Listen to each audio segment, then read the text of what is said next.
ఎదురుగా కనిపిస్తుంది చూడు, అదే ఇరాక్ బార్డర్. అది దాటితే అటు సైడ్ అంతా ఇరాకే. Friends, welcome to my channel. Kuwait లో నేను చూడండి పచ్చగడ్డి తీసుకొని పోతాను. ఇవి వచ్చేసి గేదెలకు ఆవులకు అంట పచ్చగడ్డి. ఇదో ఇతనే driver. You from No English. మాఫీ మాలూమా వైన్ ఎంత వైన్ Sudan Sudan. Sudan معلوم Sudan. Sudan మాలూम في شركة مالنا في نفرات ذاك الموجود زين Sudan. زين الحمد لله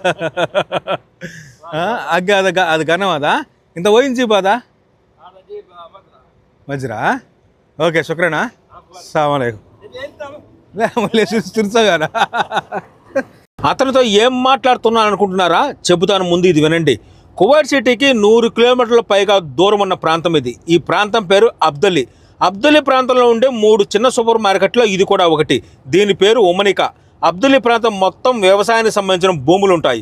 ఈ ప్రాంతం చూడడానికి మన పల్లెటూరు లాగే ఉంటుంది. కాకపోతే ఇండియాలో పల్లెటూరులో పచ్చదనం నిండి ఉంటాయి. ఇక్కడ ఎడారి కాబట్టి ఆ పచ్చదనం కనిపించదు. సిటీలో మొత్తం 1 వేలు ఉంటాయి, కానీ ఇక్కడ మాత్రం ఎదురెదురుగా బండ్లు వస్తుంటాయి. కొంచెం చూసుకొని జాగ్రత్తగా డ్రైవ్ చేయాలి. ఇక వీడియో మొదట్లో అరబిక్ మాట్లాడుతున్నాను కదా, ఆ విషయం చెప్తాను వినండి. ఈ హాఫ్ లారీ డ్రైవరు సుదాన్ దేశానికి చెందినవాడు. నేను అతన్ని అడిగాను, ఈ పచ్చగడ్డి ఎక్కడి నుంచి ఎక్కడికి తీసుకుపోతున్నావు అని. అతను చెప్పాడు, ఇది పొలం నుంచి ఆవులకు గేదెలకు మేత కోసం తీసుకుపోతున్నాను అన్నాడు. చివరిలో నీకేమన్నా కావాలన్నాడు. నేనేం చేసుకుంటాను వద్దులే అన్నాడు. ఇంతకుముందు చూపించిన చిన్న సూపర్ మార్కెట్ దగ్గర నుంచి ఇక్కడికి వచ్చాను. దీని పేరు కసానియా. అక్కడి నుంచి ఇక్కడ రావడానికి 15 నిమిషాలు పడుతుంది. ఇప్పుడు ఈ సూపర్ మార్కెట్ లో మా కంపెనీ చాక్లెట్లు డెలివరీ ఇవ్వాలి. చూడండి కసానియా సూపర్ మార్కెట్ లోపల ఎలా ఉందో. ఇక ఈ సూపర్ మార్కెట్ గురించి చెప్తే ఇక్కడ అన్ని వస్తువులు దొరుకుతాయి. మరొక విషయం, ఈ ప్రాంతంలో ఉన్న వాళ్ళు సిటీకి వెళ్ళలేరు కాబట్టి సూపర్ మార్కెట్లో అన్ని వస్తువులు దొరికే విధంగా చూసుకుంటారు. మా కంపెనీ నుంచి తెచ్చిన సరుకు అయితే దింపేశాము. అతనే మా కంపెనీ మర్చెండైజర్.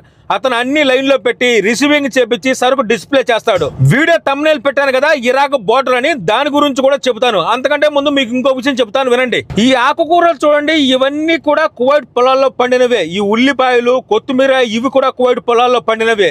ఇది మన ఊర్లో సంత జరుగుతుంది కదా, అలానే ఇక్కడ కూడా ప్రతిరోజు సాయంత్రం అన్ని అంగళ్ళు పెడతారు. ఈ ప్రాంతం మొత్తం అంగళ్ళతో నిండిపోతుంది. ఇక్కడ మన తెలుగు వాళ్ళు కూడా ఉన్నారు. పోయినసారి వచ్చినప్పుడు కనిపించారు. చెప్పడం మర్చిపోయింది, ఇక్కడ కేవలం కువైట్ పొలాల్లో పండిన వాటిని మాత్రమే పెట్టి అమ్ముతారు. ఇక అసలు విషయం లేకొద్దాం. మార్కెట్ లో సరుకు దించి అంతా సర్దేసి అక్కడి నుంచి చివరి సూపర్ మార్కెట్ దగ్గరకు బయలుదేరాము.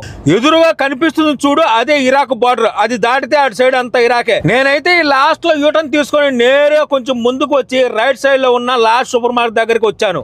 మా మర్చెండైజర్ అయితే లోపలికి పోయి ఎక్స్పైరీ డ్యామేజ్ చెక్ చేసుకుని వచ్చాడు. కువైట్ టు ఇరాక్ అని టైటిల్ పెట్టాను కదా, ఏంటి నేను పోలేదనుకుంటున్నారా? నేను ఎందుకు పోతానండి, కంపెనీ పని మీద ఇరాక్ బార్డర్ వరకు వచ్చాను. వీడియో ఇంతవరకు మీరు చూసి ఉంటే ఒక లైక్ కొట్టి నాకు సపోర్ట్ చేయండి.